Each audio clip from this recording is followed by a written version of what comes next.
என்ன இவன் வந்து இங்கே நிற்கான்? வெளியே கிளம்பிருக்கான் போல. எங்கேயோ போகிறானோ என்னவோ. என்னம்மா எப்படி இருக்கீங்க? நல்லா இருக்கீங்களா? ஆமாம், நல்லா தான் இருக்கேன்.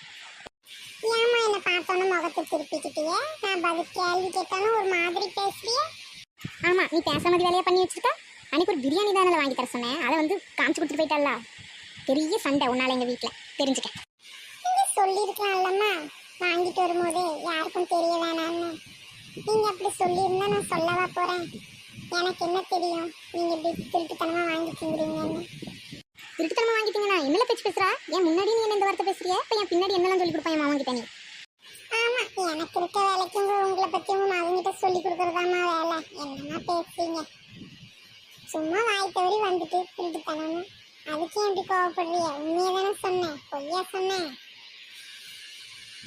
ஆமாம், இவன் பெரிய ஹரிச்சந்திரன் வீட்டு பக்கத்தில் இருக்கவன் நீயே தான் பேசுவான். பொய்யே வாயிலேருந்து வராது. போல தூர. பஸ் இன்னும் வரலையம்மா, பஸ்ஸுக்கு தானே நிற்கிய. நீ எங்கே போகணும்? உன் வேலையை பார்த்துட்டு போல. நான் பஸ்ஸுக்கு நிற்கிறேன், ட்ரெயினுக்கு நிற்கிறேன். அது என்ன உனக்கு கேள்வி? உன் வேலையை நீ பார்ப்போ. அண்ணன் தாம்மா பார்த்துட்டு சொன்னாவே எங்கள் அம்மா பஸ் ஏற வரைக்கும் கொஞ்சம் பஸ் ஸ்டாண்டில் நின்று பார்த்துட்டு அப்படின்னு சொல்லி விட்டாவ. அதான் வந்தேன்.